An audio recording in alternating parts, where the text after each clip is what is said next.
അതായത് നമ്മുടെ കേരളത്തിലെ അന്യം നിന്ന് പോയിക്കൊണ്ടിരിക്കുന്ന ഒരു പച്ചക്കറിയാണ്, ഒരു ഫ്രൂട്ടാണ് ചെറിയ തക്കാളിക്ക. ഇതുണ്ടോ? ഇഷ്ടം പോലെ കാണിക്കാവേ. ഇതുണ്ടോ നിൽക്കുന്നു? ഇഷ്ടം പോലെ നിൽക്കുന്നുണ്ടോ? ഇതുണ്ടോ?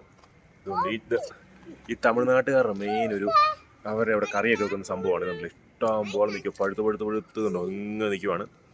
ഞങ്ങൾ ഇപ്പോൾ വന്നപ്പോൾ കണ്ടതാണ്. ഇതുണ്ടല്ലേ, ഇതുണ്ട്, ഫുള്ളതാണ്. ഇതുണ്ടോ? നല്ല ഉഗ്രം പഴുത്ത് കാണിക്കാം. ഒരു മിനിറ്റ് കട്ടയില്ലേ. ഇതുണ്ടോ? നല്ല മുന്തിരിക്കൊല പോലത്തെ. ഇതുണ്ടോ? നല്ല മുന്തിരിക്കൊല പോലത്തെ തക്കാളിക്ക. എന്ത് ഗന്ധേരം നിൽക്കണേ. ഫുള്ളതാണ് നിൽക്കുന്നത്.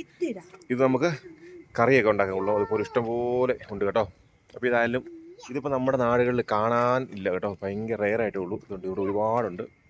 ഇങ്ങനെ കാട് പോലെ കിളുത്തേക്കുവാണ്. ഉണ്ടോ? ഇതുണ്ടോ? ഇതാരും പറിക്കുന്നില്ല. തമിഴ്നാട്ടുകാർ ഇത് കാണുവാണെന്നുണ്ടെങ്കിൽ ഇതിൻ്റെ ഇല പോലും ഇല്ല അവർ പറിച്ചുകൊണ്ട് പോകും. കാരണം അത്രയ്ക്ക് ഗുണമുള്ള സാധനമാണ്. നമ്മുടെ ഇവിടെ മലയാളികൾക്ക് ഇതൊന്നും അറിയത്തുമില്ല, എടുക്കത്തുമില്ലെന്ന് എനിക്ക് തോന്നുന്നു, അറിയത്തില്ല. ഇതുണ്ട്, ഇത് കൃഷി ചെയ്താണോ? അത് അല്ലടി, ഇത് കൃഷി ചെയ്യാനെന്ന് തോന്നുന്നു. ഒത്തിരി ഉണ്ടോ? ഇത് കണ്ടോ? ഇഷ്ടം പോലെ ഉണ്ട്. അല്ല കിഴക്കാച്ചി. ഇതേണ്ട അവനും രാവിലെ പറിക്കുക എന്നുണ്ടോ? പിന്നെ ഇങ്ങോട്ട് ഹായ് പറഞ്ഞേ. ഇത്രയും പറിച്ചുണ്ടോ? ഓക്കെ നട്ടു വെക്കാം.